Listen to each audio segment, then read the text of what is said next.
Dans le cadre de Biodivexp, on est arrivé sur cette année à un temps plus pédagogique pour mettre en place un EIE au sein du parcours de formation de la classe de première bac pro. Première bac pro qui est une classe mélangée, il y a de l'aménagement paysager et de la production horticole. Donc cet EIE répond à une commande. Cette commande est issue d'une association qui s'appelle les Bénévoles du Bois Banal. Et ce bois banal en fait jouxte complètement l'établissement, les terrains de l'établissement, l'exploitation agricole, et fait une continuité en fait qui avait déjà été repérée comme un point fort pour Biodivexp. On a commencé à réfléchir au mois de juin sur la mise en œuvre d'une EIE nouvelle sur le lycée qui correspondent au nouveau référentiel. Bien sûr, une des difficultés était de trouver la commande qui corresponde à notre souhait que cette EIE soit quand même axée largement sur la biodiversité. On a réussi en fait à quand même rédiger un début d'EIE dès la rentrée de septembre.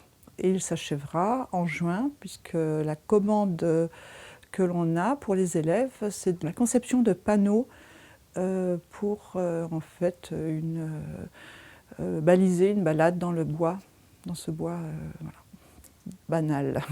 Banal. Oui, enfin, la difficulté était vraiment de prendre en main ce nouveau référentiel, d'en avoir une lecture commune avec les enseignants. Et il y avait une volonté quand même d'essayer de transformer ce travail en pluri, d'aller au-delà. Et malgré tout, une difficulté parce que c'est pas quelque chose qu'on fait très régulièrement, particulièrement dans cet établissement, de faire une lecture commune d'un référentiel, en se laissant aussi la possibilité de se dire que cette année était une année de test, qu'on essayait de bien rentrer dans le cadre, mais qu'on ne pourrait pas on va dire, aller dans les détails du référentiel.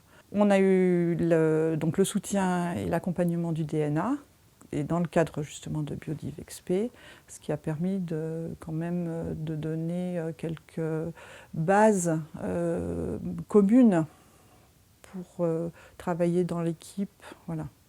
On va dire qu'une des grosses étapes va être bien sûr de livrer ces panneaux aux commanditaires et peut-être pour nous enseignants d'arriver à faire un bilan qui nous permettent de repartir sur une nouvelle expérience l'année prochaine. Permettre que cette dynamique, ce soit l'enclenchement d'une nouvelle dynamique de travail en équipe.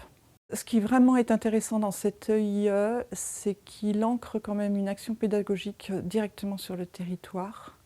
Ça, c'est assez fort. Je pense qu'il y avait un désir, une envie même d'acteurs territoriaux de pouvoir un peu avoir une visibilité de ce qui se passe au lycée, de pouvoir participer, vous faire participer, comme il le faisait avec l'école primaire, l'école maternelle qui est juste à côté, et ce qui ouvre vraiment des portes pour des prochains projets qui seront vraiment en lien avec le territoire de proximité.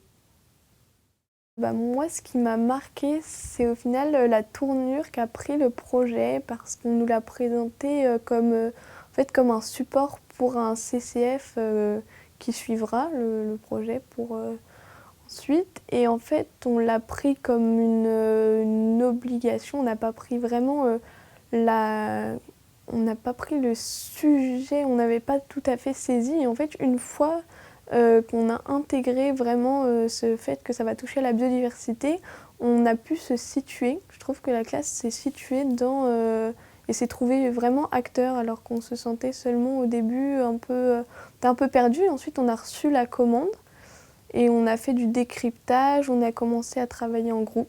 Et c'est ce qui a ouvert justement ça, c'est les fondations du travail de groupe, donc travail en équipe. Donc d'abord avec une prof, ensuite on a commencé à faire un peu de cours en pluri, des parties un peu plus pratiques et des parties un peu plus théoriques où on va faire des recherches. Et une fois ces recherches établies, on les remet dans nos projets tous ensemble. Donc on établit des groupes de travail assez libres.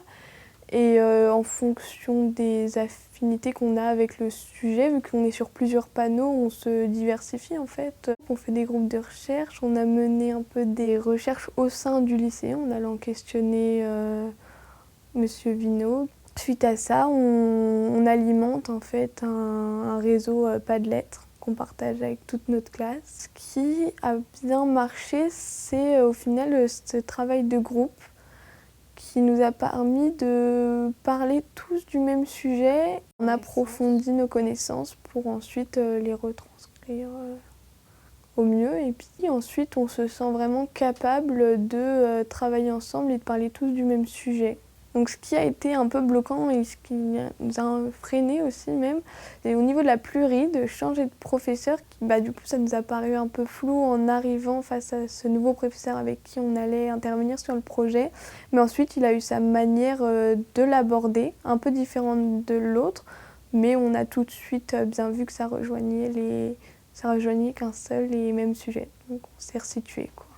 Donc moi, mon ressenti au niveau de ce projet, ça a été vraiment un engouement. Je trouve que je suis assez motivée de partager ça avec ma classe parce qu'au final, on se sent vraiment acteur du projet, on se sent à notre place et on est capable de plus en plus de choses et notamment de replacer nos connaissances. Puis maintenant, on peut même en apprendre davantage à certaines personnes de tout âge avec nos panneaux. Donc moi, je trouve ça assez motivant et je me sens assez capable de nouvelles choses. C'était vraiment c'était très bien. Et puis le partage de travailler en groupe comme ça, c'est aussi assez motivant.